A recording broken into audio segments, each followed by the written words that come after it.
Welcome to The Last Breakfast. Please enjoy the video. In this video, I will show how to replace an air filter in a BMW X3. First, ensure your engine is completely cool to avoid burns.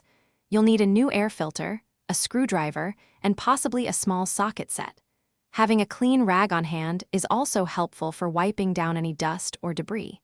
This simple maintenance task can improve your vehicle's performance and fuel efficiency.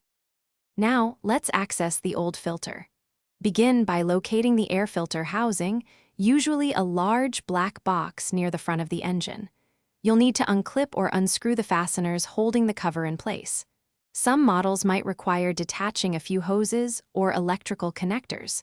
Take care not to force anything, as plastic components can be brittle. With the housing open, gently pull out the old air filter. You'll likely see it's quite dirty, full of leaves and dust. Before installing the new one, take a moment to wipe out any debris inside the housing. Now, carefully place the new air filter into the compartment, ensuring it sits flush and in the correct orientation. This step is crucial for proper sealing. Finally, reassemble the air filter housing. Secure the cover with its clips or screws and reattach any hoses or sensors you disconnected. Give everything a quick check to ensure it's all snug and properly seated.